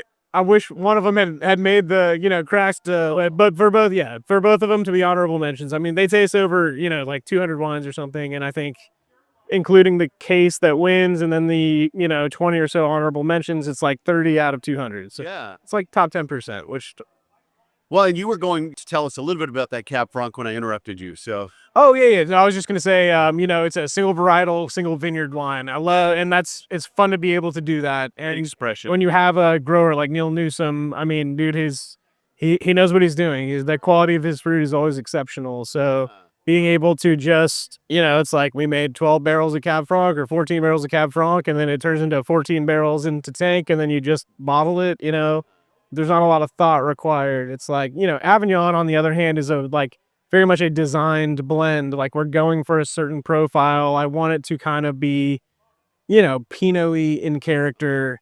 There's always a good amount of earthiness because I think like Mourvèdre and Carignan especially just have that in them. Yeah. Like a, what's the best way to say it? Like almost a carnal, like a meaty, earthy kind of. Yeah. Yeah. And then we age all of those wines separately. We vinify them and age them separately. But we do use a good amount of French oak on, especially the Mourvèdre, the Cinsault, and the Grenache. The only thing that we use American oak on is the Petit Syrah, but that comprises about 6% of the blend. Right. So, give it a color, give it a exactly. Bone. Exactly. But so, for the most part, it's a combination of neutral and French oak. So you get all those like baking spices. You get the kind of vanilla underlying, the baking spices that I think is very indicative of French oak. So yeah, just a fun blend that we've made. Gosh, we've done it every year since 2019 now. So 19, 20, 21, 22 is in bottle. And then we have all the components for 23 and 24. So excellent. Yeah. Well, for those that can't be here today to taste those cool wines and they want to come to your place, tell us a little bit about Abastris. So we are in Stonewall, Texas. We are not directly off 290, but we are not very far on the 290. So we're on the corridor, between Fredericksburg and Johnson City. Lower Albert Road or Ranch Road 1 or how you get to us. But, if you're near William Chris or High Meadow or Becker, Adegavino, like we're in that neighborhood. We have 12 acres of vines, so it's a very picturesque, hill country setting. We've got good views of like the hills to the south, and then the vineyard is to the north. We've got a great tasting room. I'm there in some capacity almost 7 days a week, whether it's in the production facility at the back of the property or in the tasting room at the front or the vineyard, next to the tasting room. Definitely, it keeps us busy, but it's such a fun and it's just like a joyous profession, kind of. There's the camaraderie in the industry is tremendous. And it's just nice to interact with people that are excited about what you're doing. Yeah. So, and I love that it's offset kind of, so it's near the wine road, but offset enough that you're not in the busyness of the traffic on the wine road. So you kind of feel you're absolutely a little bit. When you turn off at 290, it takes like less than 3 minutes to get there. Yeah. But you're not just making a hard right off 290 and then hearing, like in the parking lot, hearing semis whizzing by. So a little secluded, a little more tranquil. But it's not like, once you turn off 290, 45 minutes later, you're pulling into the front gate or something. Yeah. Cool. But yeah, man, it's been a great year, I think, for Texas wine. You're seeing a lot of recognition and awards like starting to go beyond just the state. Like, we've always gotten a lot of support from like Texas Monthly or statewide, competitions and that sort of stuff. But, we're starting to see like James Suckling and Frisaldi come and rate wines. Yes, sir. Yeah. These other public. And including Texas wines on, like Ben Calais had a wine on like a top 100 list. You see William Chris being the, top 100 vineyard in the world. And it's cool to, I feel like when we kind of jumped onto the scene in 2015, 2016, 2017, like you could see the wave like forming and like it's gaining even more momentum and there's just a lot of exciting things going on. Yeah. Texas is a great place for wine and a festival like this is a really great place to showcase that. It is. And they have done a fantastic job with this festival, particularly in the past couple of years. Like they revamped it a lot last year. Yep. And I think it was an improvement. Yeah. And then they built on that. Yeah. And so just looking around and having the opportunity to walk around for a little bit, like you can tell it's very well thought out, it's very well organized, and it's just going to be a fantastic day. Shout out to Haley and her crew. She's done an amazing job with it. Absolutely. That's great to have you guys here. So we'll look forward to getting over there and tasting some of those great wines. And I'll talk to you soon. That was good, man. Absolutely. All right. Howdy, Vine Trippers. So I'm here with Ray Wilson of Wine for the People. So we're going to talk to her a little bit about the exciting things going on there. And so without further ado, Ray, tell us about what you got going on today. Yeah, so today under Wine for the People, we make 3 different productions. So one of them that we're pouring today is our most limited production. It's the production that goes straight to our wine club. Yeah. And it's called La Valentia. And so very, very limited. These are kind of my babies. I make all the wines that I make at, all the same standard, but these are the ones that I just make, tiny amounts. Small batch. And just exactly. So it really also shows kind of the reach now that I've been making wine in Texas I just finished my 11th vintage. Wow. Kind of showing the things that over the time that I'm really, really focusing on. Focus a lot on Rhone varieties in the hill country. Yeah. So today we're pouring 2 different wines. One is a 100% Grenache from the Uplift Vineyard. So out on that Llano Uplift, you get more of that mix of granite and sandstone along with that limestone. And so very soft, very elegant. It has a silky texture, has a lot of things in common with like a Pinot Noir. Yeah. But Pinot Noir generally likes a cooler climate and Grenache loves the heat. So we've got that in spades here. And a lot of the fruity characteristics that come through there, right? Exactly. Love Grenache so much. I'm a little bit obsessed with it right now. But the other wine that we're pouring is another single vineyard wine, also Rhone varieties. It's a 50-50 Carignan Mourvedre blend. And that one comes from the Fire Oak Vineyard, which is straight north from here by about an hour and a half. Okay. It's just north of San Saba. It's in Mills County. So it actually falls about this far out of what's the hill country AVA. But for all intents and purposes, it's very very similar to what you'll see throughout a lot of the hill Similar country. terroir. But I love that vineyard. It's naturally low yielding. It is farmed in like just impeccably. Yeah, so those two, they kind of show you a little bit lighter, a little bit richer, and really shows kind of that focus of those Rhone Southern French varieties in the hill country. Yeah, very nice. Well, tell us a little bit about Wine for the People and what you got going on there. So Wine for the People, I started, that's still the name of kind of our company. Underneath there, along with the La Valentia wines, we have, we just launched this year an actual retail brand that's called Wine for the People. Oh, So you can find that now in Whole Foods around Texas. And then the second brand, which was my very first brand that I started with here in Texas, is called Dandy Rosé. It's entirely dedicated to rosé. There's a still and a sparkling, Dandy Rosé and Dandy Bubbles. So you can find those in some retail and then restaurants, and then in our wine club as well. So we have those three, and they kind of have different places in the market that, you know, make them differently accessible to a lot of people and different price points. So I love being able to kind of show people and make different things where, you know, if people are looking for those really small wine club wines, you can get that with us, but you can also go into a store and get a really great affordable, like you always know it's 100% Texas. You always know that it's going to be a go-to consistent quality. So yeah. Cool.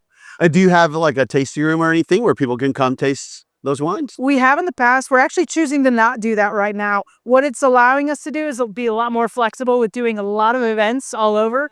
So we do a lot in Austin, plenty in the hill country, San Antonio, Houston as well. We get up to DFW sometimes. The other thing is that from right now through the end of the year on Fridays, Saturdays, and Sundays, we're doing a residency tasting at William Chris in the Barrel Room. So it's a small table, limited to like 8 people, so very intimate tasting. We taste from barrel. You get a very behind-the-scenes look, so really unique. You can find it on our website, which you can go to wineforthepeople.com. Good. And you can click through to our La Valentia. You can kind of go either way to Wine for the People or La Valentia. And if you click through La Valentia, you can see book a tasting that way. And it's a really, I highly recommend doing it just because it's very unique. And, you know, we love getting to show people kind of that, you know, behind the scenes and tasting from barrels and things. So, and I'm sure follow your socials and things to find out where you're going to be at different places. Yes. So follow us at Wine for the People. And then also La Valentia wine. Yeah. And go to Whole Foods to get Wine for the People. Yeah. And go to some other locations to get that Dandy Rosé. Exactly. Yes, yeah. No, Well, I'm glad you're here. I can't wait to go taste some of those wines. Thank you so much. I really appreciate Thanks the for coming highlight by. and really glad to be here. Yeah. Yeah. Howdy, Vine Trippers. So another treat here today as I got Dan McLaughlin from Robert Clay Vineyards here. And we're going to share a little bit about their allocation system and some of the great wines that they're pouring and getting to taste today. So without further ado, Dan, tell me a little bit about what you got here and what you're pouring today. So this is a 23 vintage Grenache Syrah. So it's 75% Grenache, 25% Syrah. Yeah. Me and my son hand paint That's with so Mod cool. Podge. That is actually the sand from the vineyard, from the hickory sand. The hickory sand. Yes. So we thought that would be a cool way. And this bottle is very difficult to label. I bet. Yeah, the So shape of it. This gave us something cool to put on as a front label, and people get to experience and feel what the hickory sands feels like. So Wow. it's pretty cool. That is cool. And that's what you're pouring today. Yes. Okay, Yep. cool. So we're pouring this, and we're pouring our 2015 State Merlot, which is the one that got scored 95 points with Suckling. Yeah. And so that's wow, been a what an real award. cloud. You guys have really been bringing in a lot of awards lately. It has been a really eye opener for us. Yeah, I mean, it was So we basically got into a situation where Suckling and his folks have started coming to Texas, and originally they didn't want to taste anything that wasn't 22 or greater because of the law change. Right. So in 22, the law changed where now it had to be Labeling law for Texas, yeah. And so I sent him an email. I said, look, I haven't even released my 22, like 17. Mine are still in barrel. I said, I hadn't even released my 17. I said, but I promise Yeah. it's 100% estate grown. It's all Texas and made by us. And they allowed me to come into it. Okay. So that was cool. We got in, took them all of our wines. Everything scored 90 plus, and with them and, with the exception of my Ruby Cab that I use as an example wine, I think you Love that one. Yeah, I think that was my episode library that got bottle. an 89. But I used that as a comparison wine. I didn't expect them to rate it.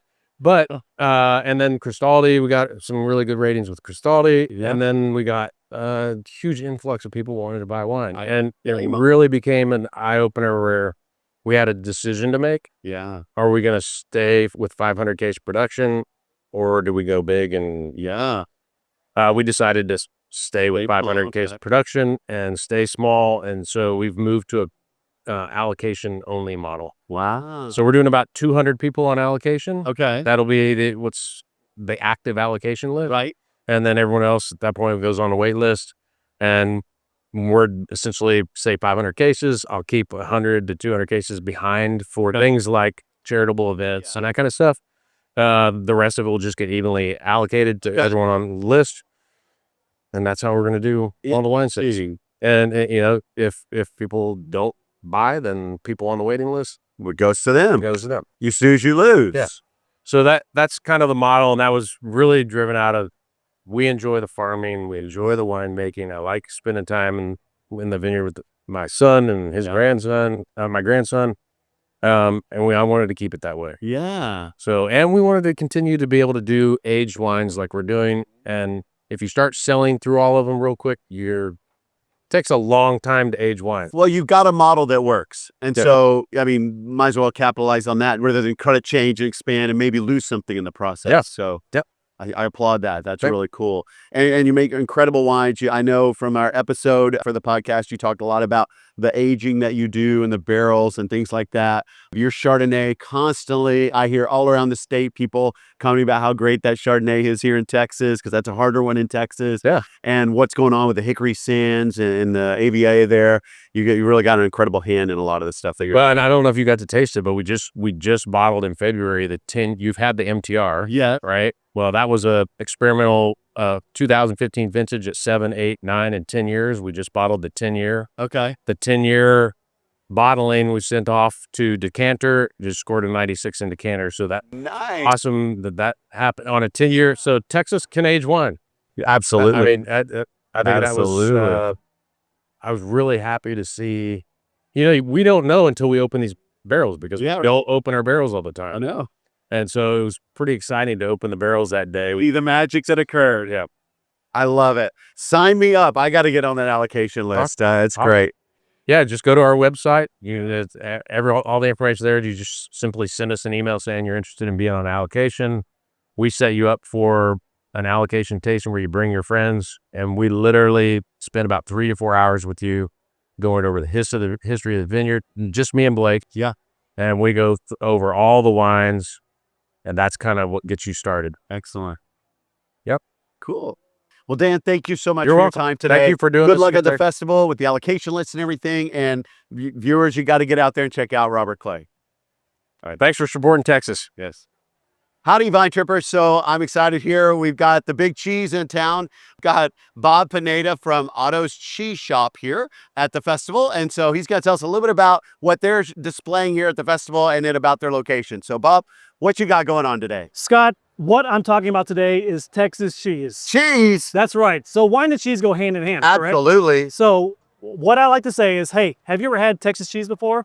Yes, and it's good stuff. It's good stuff, right? Yes. My whole mission right now is to talk about, highlight, and showcase Texas cheeses to more Texans out there, so that people are aware there's some really great cheeses, and it doesn't have to come from overseas, right? We can come from our own backyard. Doesn't have to come from some other weird state. Texas is where it's at, right? Texas wines, Texas cheeses. Our mission is just to showcase that. Okay. Yeah. So my viewers and listeners are all about Texas terroir with our wines and really tasting the land and the area here in Texas in those wines. What is that? How does that reflect in cheeses? Do you get a sense of terroir because it's from Texas and cows here, or what? Absolutely. So we have several Texas cheesemakers who have cows, goats, sheep. So whatever those animals are eating, you are in a sense getting a little bit of that too. So you're essentially eating what those animals are eating. Yeah. That plays a huge factor in the taste, the texture, the consistency that you're going to see in those cheeses. And what I love is when someone says, hey, I've had cheeses from France, but then they try cheeses from Texas. Yeah. And they're like, wow, this is amazing, because what they're doing is they're getting a sense of taste of place. Yeah. Exactly. Same thing for wine, same thing for cheese. What the animals are eating is what you're essentially eating at the same time. Interesting. So if you're going to drink your Texas terroir, then eat your Texas cheese terroir as well. One thing that my wife, Rachel, and I own Otto's Cheese Shop in New Braunfels, Texas. Okay. And so we have cheeses from Texas, United States, and Europe. Yeah. But what I love is just exposing people to Texas cheeses. One thing that's really exciting is just to see all the different cultural influences that you're going to catch with Texas cheesemakers. You have Dutch, Spain, Italy, France, Mexico, and just a little bit of West Texas ingenuity and characteristics that you're going to get in our Texas cheeses. Wow. And those are great wine areas as well. So again, wine and cheese right there. Exactly. hand in hand Exactly. in that. Okay. Yeah. Maybe I should be wearing a big wine glass. We could stand next to each other. Yeah, it'd be a fun little show, right? The wine and cheese guy. Right. Yeah. Well, I don't want to wine with my cheese. So, oh wait, wine. I do want wine with my cheese though. Yeah. Hey, Cool. I got some wine over here. Hey, I there love you wine. go. There you go. There's the wine and the cheese. Excellent. Well, what's the book that you have here? All right, folks. So this is the first and only book on Texas cheese. Okay. It's called The Texas Cheese Trail. This was a partnership between Texas Monthly and our shop, Otto's Cheese Shop. Wow. This came out last year, and basically what we're trying to do is just illustrate all the amazing cheeses that are made right in our own Lone Star State. So this is one picture that I love. It really highlights all the amazing cheeses that are right in our own backyard. You have cheeses from all the different corners of Texas. The Panhandle, the down south and on the Gulf Coast, the Hill Country, a little bit of everything. Cities and countries too. So what it is just about showcasing all the great cheesemakers and showing their stories so that people can be aware of the hard work that they're doing. Because a lot of times they're out there milking goats, milking cows, and then they don't even have time for talking about their own products. So Yeah. as a cheesemonger, our goal is to sell and share the stories of these makers. I love it. Yeah, Excellent. I love it too. And it goes great with that wine. So Yeah. perfect. Well, Bob, thank you so much for sharing your Texas cheeses. Scott, if you're ever in New Braunfels, come check me Yes. out, okay? Any cheese you want is on me. Hey, I'm there. I'll bring a bottle of wine and we'll enjoy Absolutely, absolutely. it. Awesome. Well, thanks for coming on. Yeah, thank you. Awesome. Howdy, Vine Trippers. So I'm getting hungry. So I'm here with Lance Aker for Aker Barbecue here in Fredericksburg. And he's here to share with us a little bit about what they're doing here at the show today and then a little about their location. So Lance, tell us a little bit about that. You're hungry and I didn't even bring you food. I'll come by your booth in a few minutes. So I'm Lance Aker with Aker Barbecue. Me and my wife own it. We're over on West Main, 607 West Main here in town. We're kind of in a unique place. I started out as a backyard cook with a passion for Central Texas style barbecue. Wanted to start my own place, decided to do food truck first, and long story we won't get into, but my wife ended up working with me directly due to some unforeseen challenges. Yeah. And That's happened sometimes in life. and we ran a food truck for about 3 years. Okay. My wife is Korean and Cool. an incredible cook. Yeah. So Koreans know a thing or two about barbecue. they do. So we initially thought this was going to be Central Texas style, potato salad, coleslaw, this and that. Yeah. And then when we got kind of involved in the barbecue scene in Houston, that scene was very chef driven. Okay. So JC Reed, who is a barbecue writer for the Houston Chronicle, and he also runs the Houston Barbecue Festival. Okay. Puts on a throwdown every year. Actually runs 2 or 3 different throwdowns. And with an emphasis on doing something creative, because you have all these chefs that are stuck in a corner of what they can do and they want to branch out. So that was our kind of calling to do something different. Okay. And so kind of a natural expression of things, we at the end of a shift, we'd come home and have extra brisket, and we can't throw it away. We're poor food truck guys. So we've got to do something with it. So my wife started making kimchi fried rice with brisket, and she'd use a pulled pork and ramen. And so we did our first event, and we did a kimchi fried rice with brisket with a little quail egg on top. We did like a gochujang rib, our take on it. And we kind of started becoming known for that aspect of what we did more than the craft barbecue style. Okay.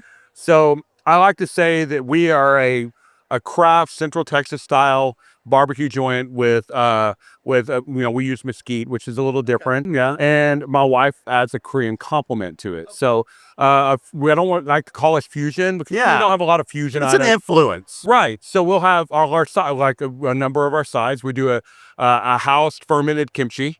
We use that sell direct as well as kimchi fried rice. We do a Korean cucumber salad, and we do a gochujang rib, and that's kind of it is almost a fusion in the fact that we do it properly.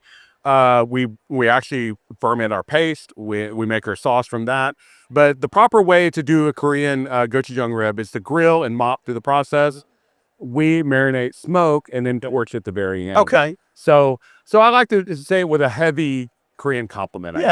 You put your own flavor to it. Right. So we Unintended. we try to do the best of all of it. We're using a Texas raised 100%, a Texas raised A4 Wagyu for our brisket. Okay. That ends up in our sausage, which is what we're serving today. We're doing our jalapeno cheddar and our bulgogi, which obviously my wife had a big part on that. And so we do our, all of our sausage is house made. We try to do everything the best we can. We're pretty much 100% scratch or near scratch, right? So I'm not making the pasta for the mac and cheese, but we're making all of it. We're making the sauce, we're baking it, we're doing all of that. So other than our bread and our pickled jalapenos, everything, we make everything in-house.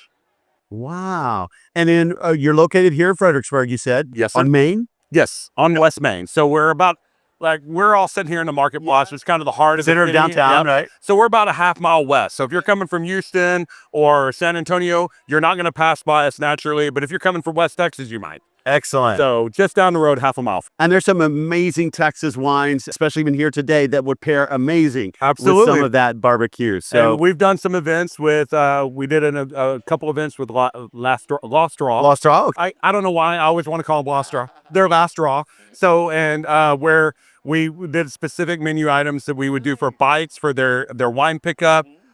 We've done events at Airis'Ele just this last Sunday. We actually paired with the Garrison brothers. Okay. That was phenomenal. It was a tough drive home. And then we were at Becker on Thursday. So, barbecue pairs really well with wine as long as you know someone that can pair it well. And it's usually the wine guy, not the guy cooking the food. Gotcha. Excellent. Well, Lance, thank you so much for your time. I can't wait to get over there and try some of this amazing food. And thank you for spending time with my listeners here today. Thank you and so good much. Luck. You have a great day. All right.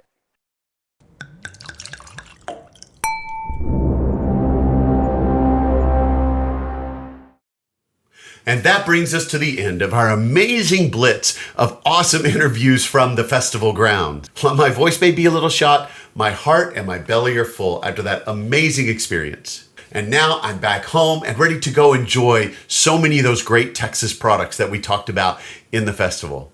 A massive thank you to all of those businesses who took time out to come to my booth and visit with me during the day of the festival. Seriously, it takes a lot to step away from the crowds in a really busy festival like that to come pick up a mic and chat with me about their offerings for the day. And I appreciate your willingness to share your thoughts and your stories with all of my listeners and watchers.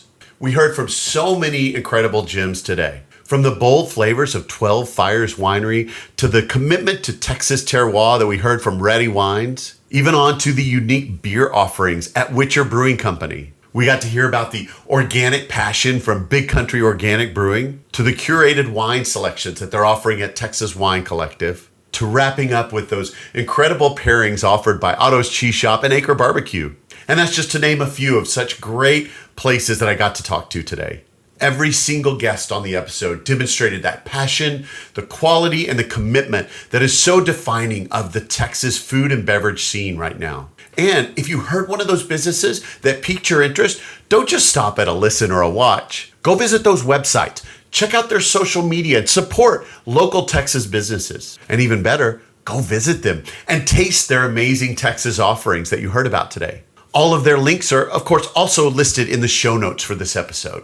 Now, this festival special, although it's a first for the podcast, is a prime example of the passion that I have and why I love what I get to do here at the Texas Under Vine podcast. The industry is dynamic, the people are generous, and the product offerings are only getting better and better. Thank you again to the Fredericksburg Food and Wine Festival for hosting such a successful, impactful, and sustainable event, and for allowing the Texas Under Vine podcast to be there to help record and document some of the amazing things that were happening that day. I can't wait until next year's festival. And Vine Trippers, start making your plans to join me there in 2026, as I'm sure the event will continue to grow and be even grander than what we got to experience this year in 2025. And don't forget to subscribe to the podcast wherever you get your audio so you don't miss our next deep dive into the Texas wine country. But before I wrap this one up, do have another special favor of you. So at this point in time, I'd like to ask if you'd be willing to contribute to my Patreon for the podcast. So this podcast isn't free to produce, and I got to spend a lot of money putting all this booth together for the event, all out of my own pocket. And so if you'd be willing to support the podcast, I do have a Patreon site. If you go to my website at www.texasundervine.com, go to the top and look for the Become a Patron link. It will take you to a place where you can do a one-time donation that would really help me out, or you could join the Patreon. And if you join the Patreon, you get a few extra surprises that the regular listeners and watchers don't get. You can get things like behind the scenes photos. You can get usually a vineyard walkthrough at each of the different wineries that I go to. You can even get a special notice a week before for where I'm going the next week that no one else knows. And all for just a few dollars a month. And all of that combined together helps to help me pay for all of the costs I put into bringing you this great information about the Texas wine industry and these amazing locations to visit. All right. Well, that wraps us up. So if you're watching the video on my YouTube, don't forget, make sure to like, follow, and subscribe to the podcast there, and go down and leave a comment down below. If you got to attend the 2025 Fredericksburg Food and Wine Festival, tell me what your favorite thing was that you saw or did there with the festival. Or if you didn't get to go, but you're excited about maybe 2026 after hearing these great interviews, tell me about what you're most looking forward to next year. And with that, my time is up. So don't forget, subscribe to the podcast and follow my socials to be notified anytime a new episode is released. And until then, happy trails and bottoms up, y'all.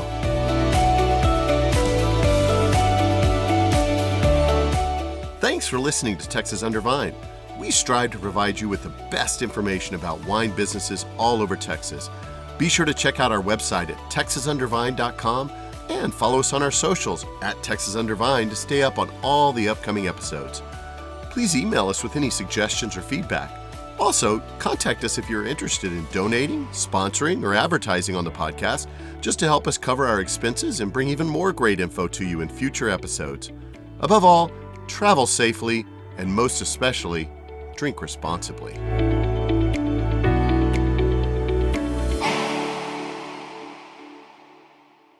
Howdy, Vine Trippers. Before we go, I wanted to direct you to my website, www.texasundervine, because there you're going to find a whole host of things. Besides access to the audio versions and the video versions of the podcast, you can also get those on any podcast provider, and then the video on YouTube. But there you're going to find a couple of things. Did you know that I actually sold some Texas Under Vine merchandise? I only have a handful of items available, about 5 different things, but they are up on my store. So if you go to the website, texasundervine.com, and go to the top, you're going to see a link for the merchandise store, and there you can get your own Texas Under Vine swag to proudly show all of your friends that you support the Texas wine industry, and you can get them started on and hooked on the podcast as well, so they can go visit even more of these great wine destinations. But in addition to the store, I also have a Patreon for my subscribers, people that support this show. I do this all out of a work of love from my heart. I do not make any money on this podcast. I'm actually in the red because I support it all out of my own pocket as a teacher. And it's mainly because I love wine and I love the Texas wine industry. So if you're willing to help me do that and you'd like to see more of these great episodes, hear more from these amazing winemakers, learn more about some fun destinations for you to go and visit on your own, I would appreciate if you would be willing to subscribe to my Patreon. So at the top of my website page, again, you'll find a Become a Patron link. And there you can get all the information about becoming a subscriber to the podcast podcast here as a Patreon subscriber. It only costs a few dollars a month if you're willing to commit that. And there are various levels that you can commit to that each give you behind the scenes benefits that you don't get. And I do have some new things in the pipeline coming down soon. So you want to get on that sooner than later. But right now you can get things like behind the scenes photos at different wineries. You can get things like at one level, you'll get a video walkthrough of the winery. So for every episode, I will post a video walkthrough of me taking you through the winery itself so you can see what it's like before you go. And then at one level, you can even find out before everyone else where I'm headed the next week on the show as it comes out. So you'll know before everyone else. You get a sneak peek. So there's just different levels of benefits, and they all cost a different amount. And as you subscribe, you become the heart of this podcast. You really are what helps me succeed. You are my community and my people. And thank you so much for those that do subscribe. So if you're interested in joining Patreon, check the Become a Patron link at the top of the website. So again, the website is www.texasundervine.com. You can also go to all of my socials. I'm at Texas Undervine on almost all the social accounts. And check it out and consider sponsoring the podcast and maybe even buying some of that really cool swag on the merchandise store. Happy trails and bottoms up, fine trippers.